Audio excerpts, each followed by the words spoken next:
Vuoi dei consigli pratici e degli esercizi da fare per combattere la cellulite? Seguimi in questo video e facciamoli insieme!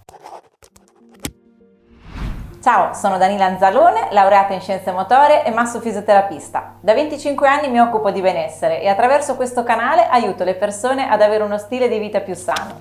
Argomento cellulite, questa benedetta o maledetta cellulite. Vediamo qui proprio la parte pratica per combattere la cellulite. Tutta la parte teorica è già stata creata in un video specifico e ti lascio qui il link in descrizione.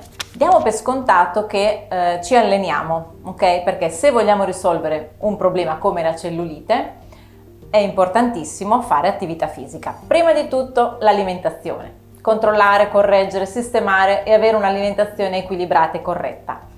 Poi l'allenamento, quindi sicuramente dobbiamo fare movimento, quello che ci piace, ma con costanza e anche con consapevolezza. La cellulite può essere a volte abbinata purtroppo anche a ritenzione idrica, quindi cerchiamo comunque di fare un lavoro che favorisca sia la perdita peso, la perdita di adipe, quindi di massa grassa, che è quella che poi appunto crea la cellulite, ma anche un lavoro che vada a migliorare la microcircolazione, tutta la circolazione linfatica e sanguigna in generale, in modo da favorire anche il drenaggio e quindi anche migliorare quello che può essere la ritenzione idrica.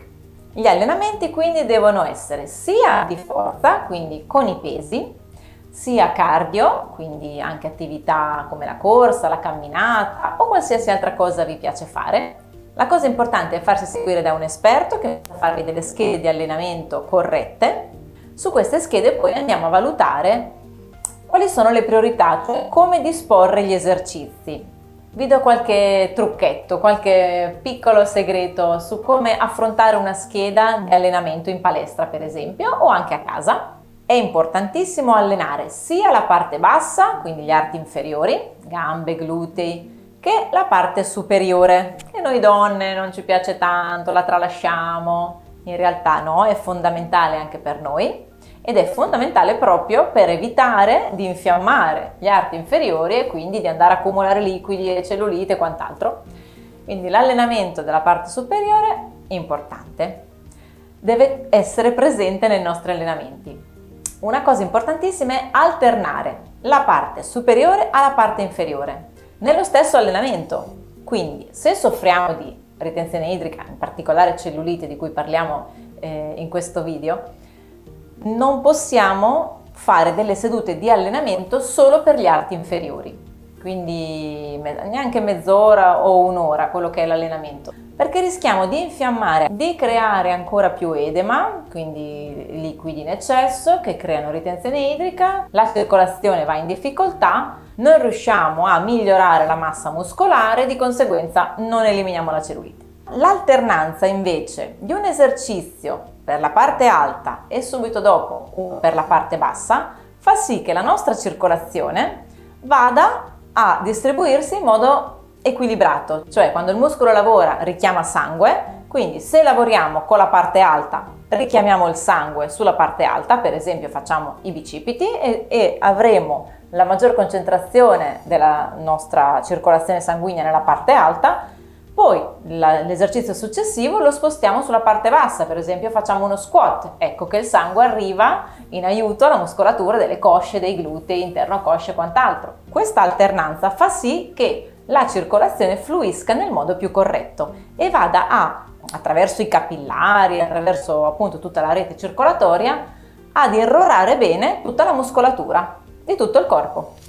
Una chicca importantissima che vi do è quello di mettersi sempre dopo ogni allenamento, qualsiasi tipo di allenamento, con le gambe in alto appoggiate alla parete. Quindi vi stendete, che sia il letto, ma ancora meglio sul tappetino, se siete in palestra o anche a casa, tappeto, tappetino contro il muro, bacino appoggiato alla parete, osso sacro appoggiato al pavimento, dopo lo facciamo insieme, gambe in alto alla parete. Ancora meglio se in questa posizione facciamo qualche esercizietto di flesso estensione delle caviglie, così proprio la circolazione va che è una meraviglia.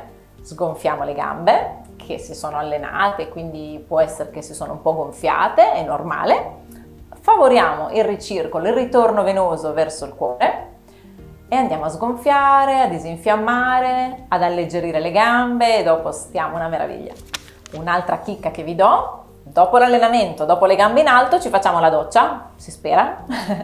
Quindi dopo la doccia, prima di uscire dalla doccia, prendiamo il citofono dell'acqua, della doccia, e mettiamo il rubinetto tutto sull'acqua fredda, anche d'inverno, non fregate, estate, inverno, non importa, sempre, acqua ghiacciata o fredda al massimo che viene, e poi la distribuiamo, la gettiamo sulle nostre gambe. È fattibilissimo, ragazze, non è la doccia o l'immersione nel ghiaccio, che è sicuramente una bella cosa, ma per i più coraggiosi. Semplicemente il doccino nelle gambe. Punti strategici: l'inguine, dietro le ginocchia, nelle caviglie e sotto la pianta del piede. Cioè tutti i punti dove ci sono i dotti linfatici, quindi il ricircolo, il ricambio della linfa, insomma punti strategici. Fidatevi, andate a lavorare bene su questi punti e su tutte le gambe, una bella doccia fredda. Viene fuori una meraviglia. Vi mostro ora 3 esercizi con dei piccoli dettagli, degli accorgimenti che lavorano bene in profondità sul discorso cellulite. Immaginiamo di fare un allenamento in palestra o a casa, a corpo libero e con dei piccoli pesetti. Questi piccoli accorgimenti ci aiutano a migliorare la circolazione, di conseguenza avremo un allenamento ottimale proprio per il nostro obiettivo.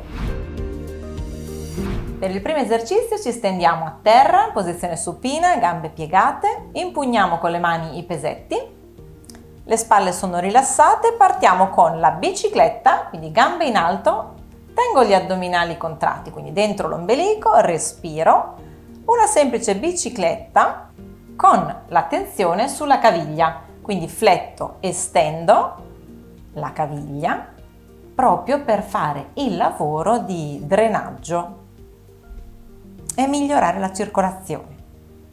Nel frattempo vado a tonificare l'addome, le gambe, i glutei e respiro 30-40 secondi, così intanto iniziamo anche a scaldarci. Mi fermo, appoggio di nuovo i piedi a terra, gambe piegate, i pesetti sono già pronti, piego i gomiti, porto i pesetti dietro, di fianco alle orecchie, i gomiti in alto, verticali, sopra le spalle e poi spingo il pesetto in alto, quindi lavoro con i tricipiti. Quindi ho spostato l'attenzione dalla parte bassa, gambe e glutei, alla parte alta, spalle, braccia. 15 ripetizioni, respirando fuori l'aria. L'addome mantiene sempre la colonna in linea e fuori. Arrivo a 15 e rilasso. Ripeto per 2 volte. Per il secondo esercizio ci serve una sedia o un panchetto, un appoggio per i talloni, in modo da avere le gambe a 90 gradi. Sempre spalle rilassate, mani appoggiate a terra, lavoriamo con il ponte per i glutei. In questo esercizio, con questa posizione, lavorano anche i femorali, quindi la parte posteriore delle cosce e i glutei. Sollevo, stringo i glutei, spingo più in alto che posso e mantengo un attimo la posizione. Qui andiamo a drenare tutto, favoriamo proprio il ritorno, il ricircolo venoso in modo ottimale. Stringiamo bene le chiappette, così tonifichiamo e ritorno.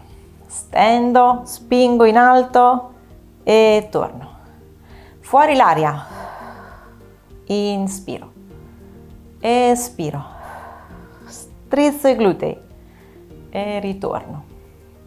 Ripeto 30 ripetizioni per 2 serie. Se vogliamo concludere in bellezza, alla fine di ogni serie, quindi dopo le 30 ripetizioni, ci fermiamo qua, tratteniamo glutei contratti in isometria, cioè la contrazione statica, rimango qui e conto fino a 10, 15, quello che posso. Quando non ce la faccio più, piano piano piano, ritorno, appoggio e posso anche rilassare le gambe al petto.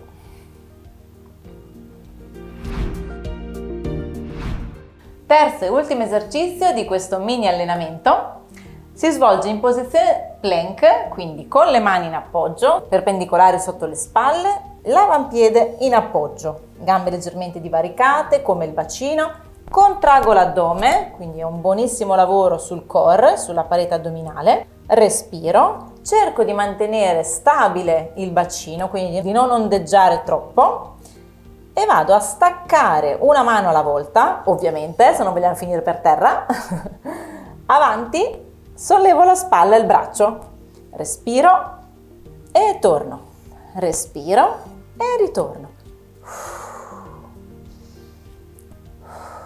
Stringo la pancia dentro l'ombelico e andiamo su e giù, su e giù. Sento tantissimo il richiamo qui nello sforzo del sangue che va in aiuto dei miei muscoli e qui al centro sull'addome. Ovviamente per mantenere la postura corretta devono lavorare anche i glutei, le gambe, i quadricipiti, tutto è attivo, ma il movimento viene fatto dalla spalla e dal braccio, quindi viene richiamato sangue nella parte alta. Come abbiamo detto, terminiamo l'allenamento con le gambe in alto. Ok, mi ritrovo con le gambe in alto alla parete, la schiena appoggiata, le spalle rilassate. Sistemo anche il collo in modo che si rilassi, la testa, collo lungo.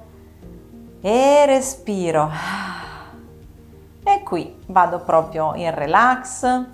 Sento questa sensazione piacevolissima della circolazione del sangue che ritorna verso il cuore.